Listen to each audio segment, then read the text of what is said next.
Hi, it's Susan Elizabeth Phillips. I'd like to read to you from my new book, Simply the Best, that comes out on February the 13th. This is the initial scene in the book. Rory was drunk, and she'd earned the right to be drunk, and anybody who wanted to judge her for it could go to hell.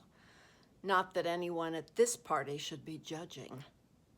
Juliet, she said, extending her hand to the man who'd made his way out onto the hotel balcony at her side. As in Capulet. Darth, he replied, as in Vader. His voice was deliciously husky, his smile silky, and she was surprised to hear herself laugh. Tell me, Mr. Vader, are you really evil? His mouth ticked up at the corner, a mouth with thin, finely carved lips. Depends on who you ask. I'm asking you.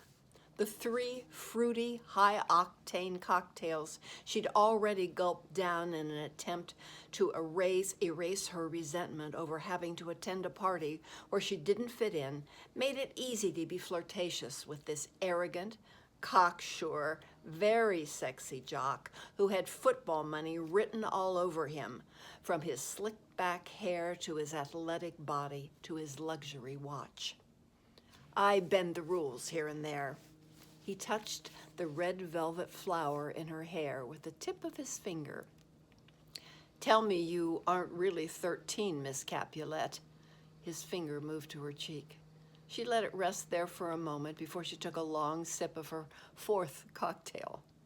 What do you think? I think you left 13 behind a while ago. She'd left 13 behind a good 21 years ago, so how could she take offense? She tossed her dishwater blonde curls like a pro at this hyper-masculine hunk of man. Correct. And what do you do for a living, Mr. Vader? When you aren't destroying Jedis, that is. I make money. Really? His gaze was brash and dangerous, exactly what she needed right now, and the alcohol numbing her brain made caressing the front of his dress shirt seem perfectly appropriate. Any tips on how I could do that? He gave her a cocky, bone-melting grin. I have a few ideas.